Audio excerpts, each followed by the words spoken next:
morning, everybody, and welcome back to the CAS 360 Education Week. Today, the first webinar is going to be on template customization and customization in CAS 360.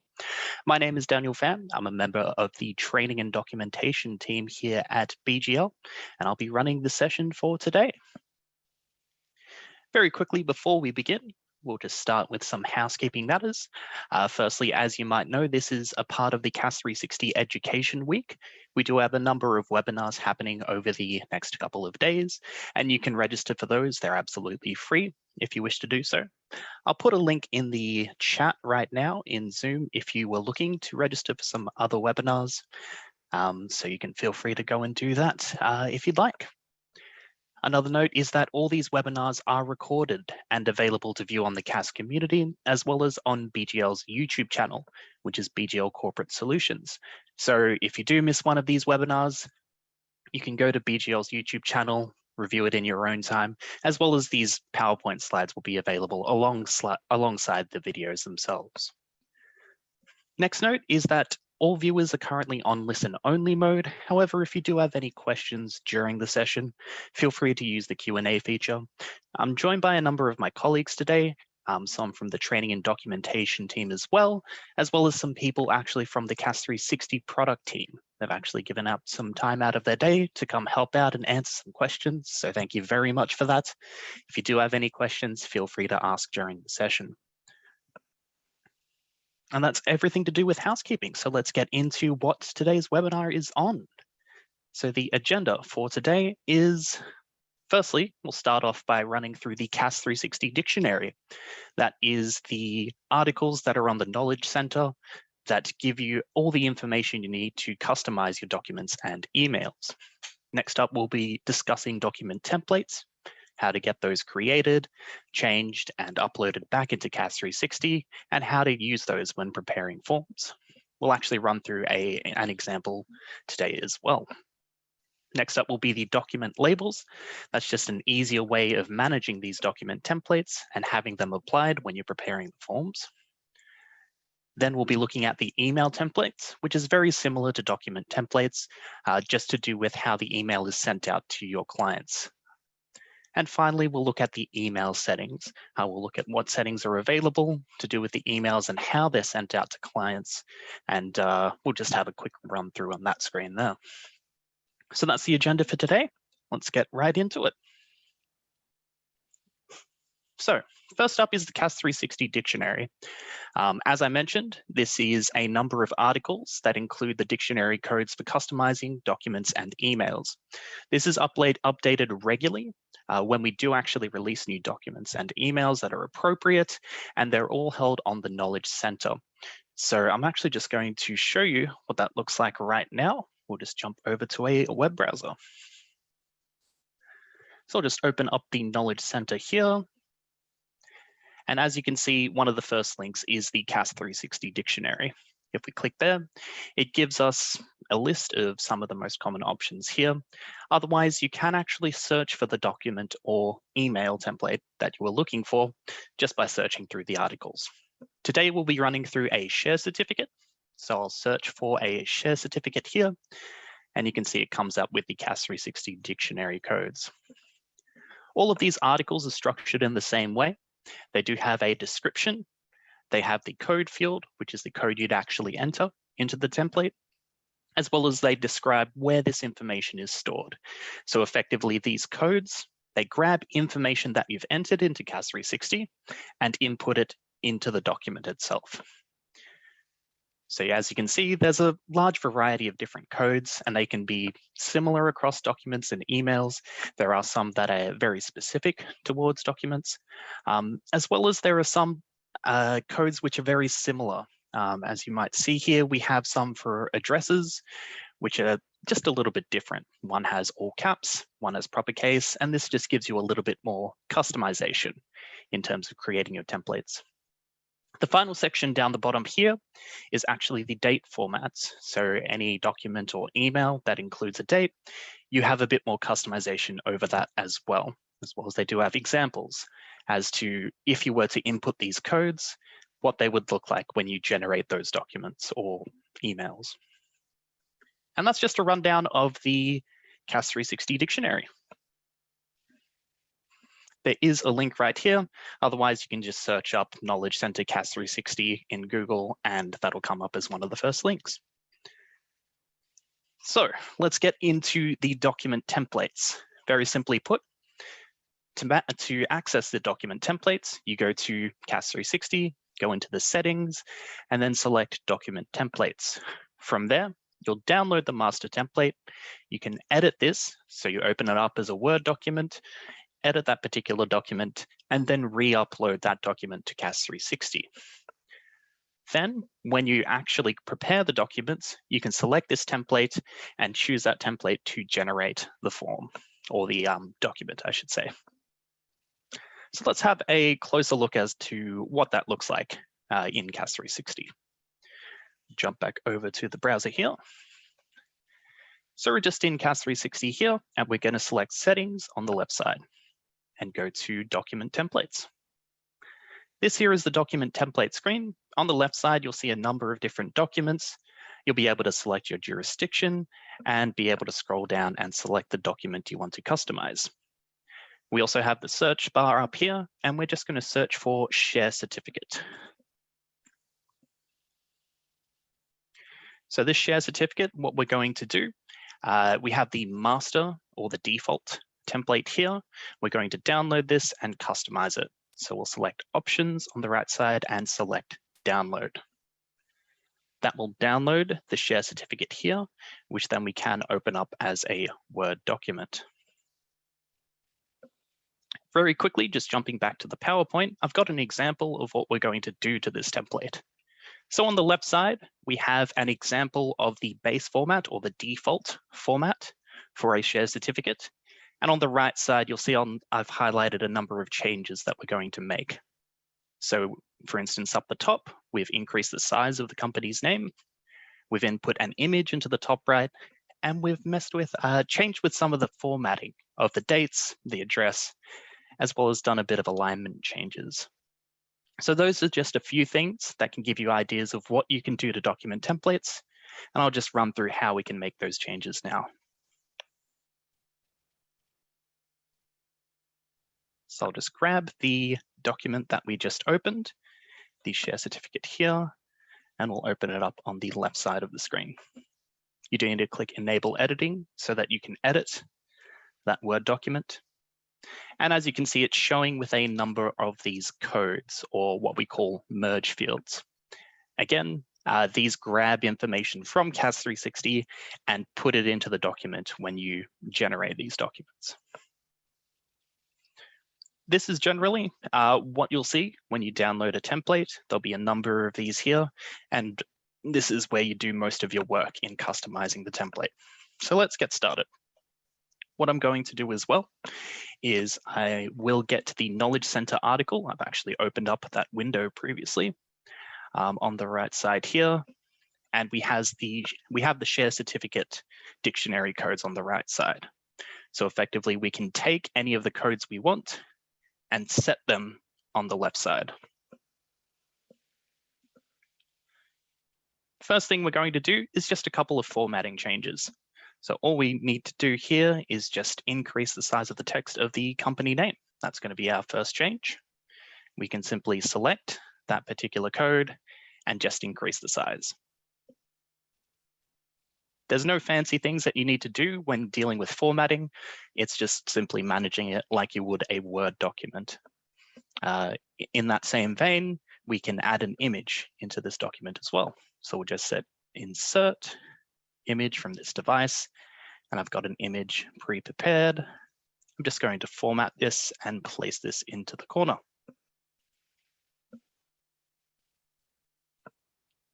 And the final thing of formatting we're going to do is we're just going to select all of these and just middle align them. So you can change the size, the alignment, anything like that that you would normally change in Word, and you can set that to the template. That will be reflected in the final result of the document. Now let's get into a bit more of changing the codes, or the merge fields, as we call them. The first one we're going to change is we're going to change how this date is represented. So this is the incorporation date. Let's say we want to change this so it's displaying a little bit differently. In the dictionary codes, we'll just scroll down to the bottom where we have the date format section, and let's actually do it with the DNCs, so displaying the full date in the full format. We don't want it just showing as, 01/07/2021. We want it showing as a full date. So all we need to do is we can copy this, and I would recommend actually right-clicking and pasting to keep the text only, just because if you do try to paste it just straight from the article itself, it can come through a little bit differently, but you can actually just do it by right-clicking and choosing to keep the text only.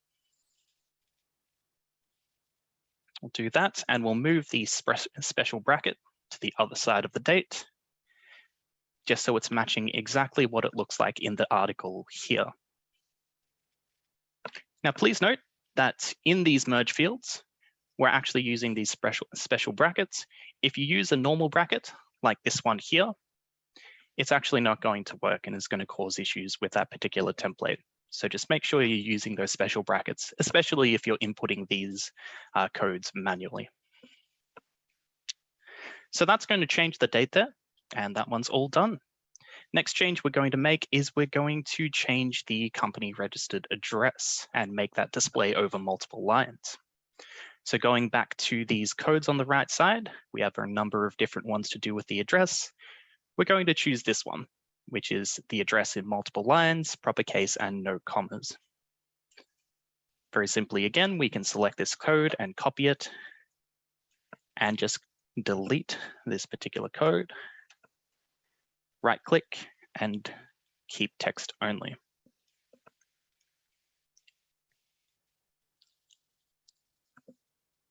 So we're just setting it back to what it was, which it wasn't bolded there. So we've just copied and pasted that code in there. In fact, if it was actually held across multiple lines like this, that wouldn't cause any issues because it still is that same code. So even if it were to span over multiple lines in the template, that would still work in the document. But we're just going to set that up there. And I'll just do a couple more changes to this particular document, but it's the same process. You go to the CAS 360 dictionary, grab whichever code you wanted to, which represents the information you want to represent in the document, copy, paste it over, and make sure that's input into the template. The next one we're going to do is we're actually going to add a section here. So instead of saying in the above named company, we're actually going to display the company name again. So we'll delete that section, find the code for the company name, and I'll actually just type this one in. You can do that as well. So $, open bracket, company name. So it's going to insert the company name in that section of that line. And the final change we're going to do is just another date change here to this final transaction date. Going back to the date section on the CAS 360 dictionary article, and we'll do the long form date. So once again, $, open bracket, and we're just copying this DLF code here. DLF, and then close bracket on the other side. So we've made a number of changes to the formatting, as well as adding and changing a couple codes here and there. Once you're happy with that particular template, you can just click File and Save. We're going to rename this one so it's identifiable. I'll just name it Share Certificate Trading, save that one, and that's all done. So we've created a template. Now all we need to do is just get that uploaded to CAS 360, and that's done via the Upload button. Select that there, select the Word document we've changed, and then it'll show up underneath. As you can see, the master share certificate is set as the default, which means that's going to be automatically selected when you do prepare any share certificates. If you wanted to set your next template, your new template, as a default, just select Options and select Set as Default, and that just moves it to the next one. We're just going to leave it like that for now. And now we'll just go through the process of selecting this template when preparing the documents. Just going to go into one of our companies we have on the training environment. So we've got a subscription here, click to prepare forms. So we're in the prepare form screen and we have our share certificate here. If we want to change the template, select options, which will open this second pop-up screen on the right side. Has the document template side. Just click that and select the relevant template. So instead of the master, we're selecting the one we've uploaded. After we click save, if we have a look at this document, you can see that the heading is a little bit larger. We have the image in the top right, as well as we have a number of different changes to the dates as well as the address. The formatting changes are a little bit different, and we have the company name down the bottom. So that's a basic outline for the document templates. In terms of that will give you a good starting point to actually begin messing with templates and making changes, trying to get it to look exactly how you want. From there, you can just go forward, have a look further into the dictionary codes, see what's available, and start making templates of your own. Next up, we're going to look at the document labels. So specifically, labels are how to manage these particular templates and make them easier to access. So back to the PowerPoint here. Document labels, they are managed on the company selection screen. So on that screen, we can add, delete, and manage those labels. We can attach these labels to the templates, and then we can select that label when we're generating or preparing these documents, which then will apply any of the templates with that label to those particular documents. I'll just show you what that is right here. So going back to CAS 360, we'll head to the company selection screen. And on the left side here is the label management section. I've actually created a training label here just earlier, but I'm going to delete that one just by clicking it and clicking backspace on my keyboard. If you want to add one, all you need to do is just click here, and then you can start typing in the name of any label you want. Clicking enter will add that label. And if you wanted to manage how that label was applied to particular companies, then you can click the Manage Label buttons here. But that is specifically for companies. However, once we've added the labels here, we can head back to the document template screen. So we'll select Settings, Document Templates, and we'll go back to our share certificate itself. And we have the Labels button here. If we select Labels, we can choose to add one of these. I actually do need to refresh the screen just because it hasn't updated the labels since we went between screens. Share certificate. So we'll select the label and choose training. So let's apply the training label here, and we'll quickly go back to the document preparation screen.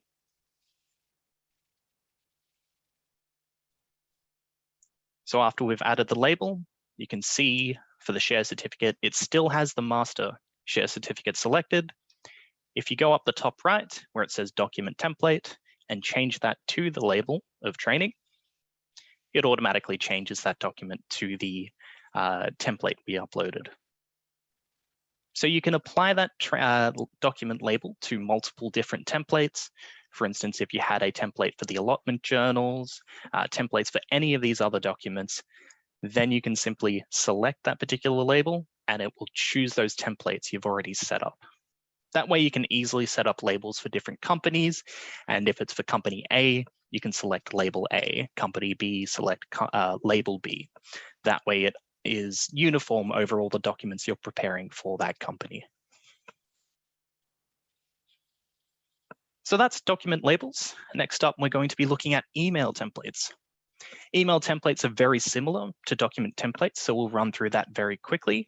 It's done via settings and then the email template screen, except all of the changes are actually done inside of CAS 360 and held in CAS 360 itself. So you can create the new label there, make all the relevant changes, click update, and then once again, select the template when you're generating those emails.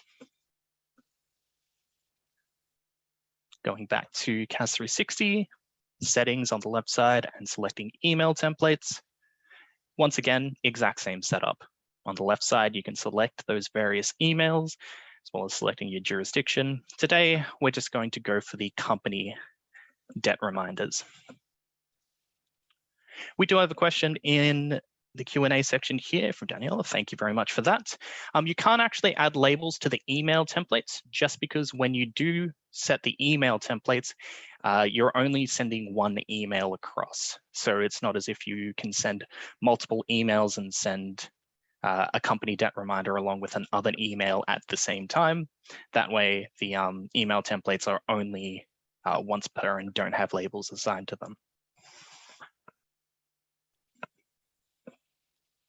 So we'll just create a new one here. We have the default and modern master templates here. We'll actually just create a new modern one, which then creates a new entry for this template here. Select this one here. And we have the option for email templates, which we can change some of these. So very quickly, exact same process. For instance, if we wanted to change this heading, we can say that instead it has the company has debts remaining, so we can simply just change that. If we wanted to make further changes to this, we can look further into the CAS 360 dictionary.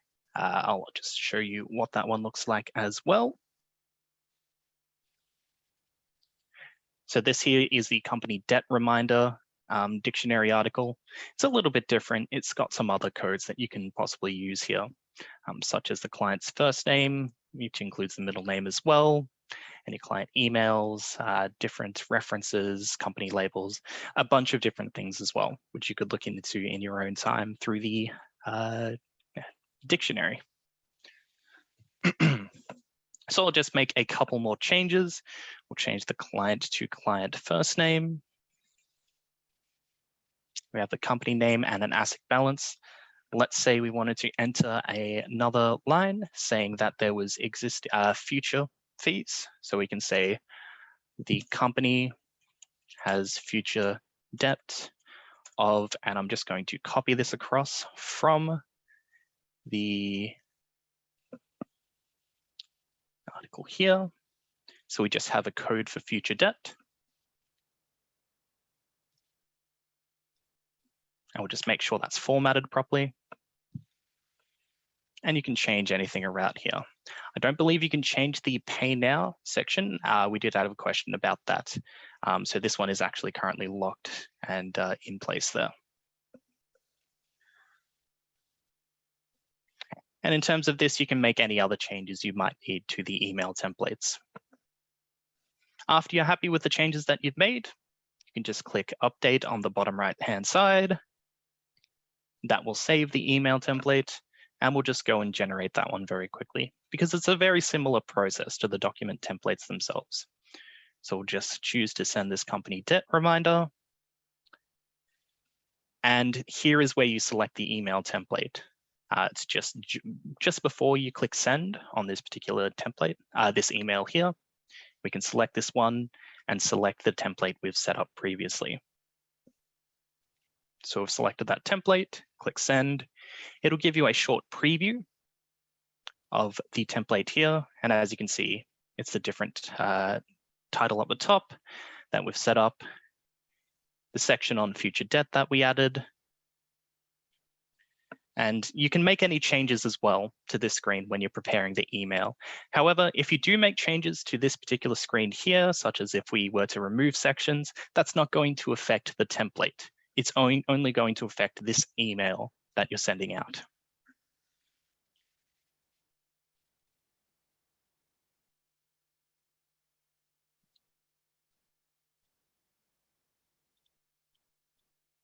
So we're just going to exit out of that. It's a very, very similar process to the document templates there.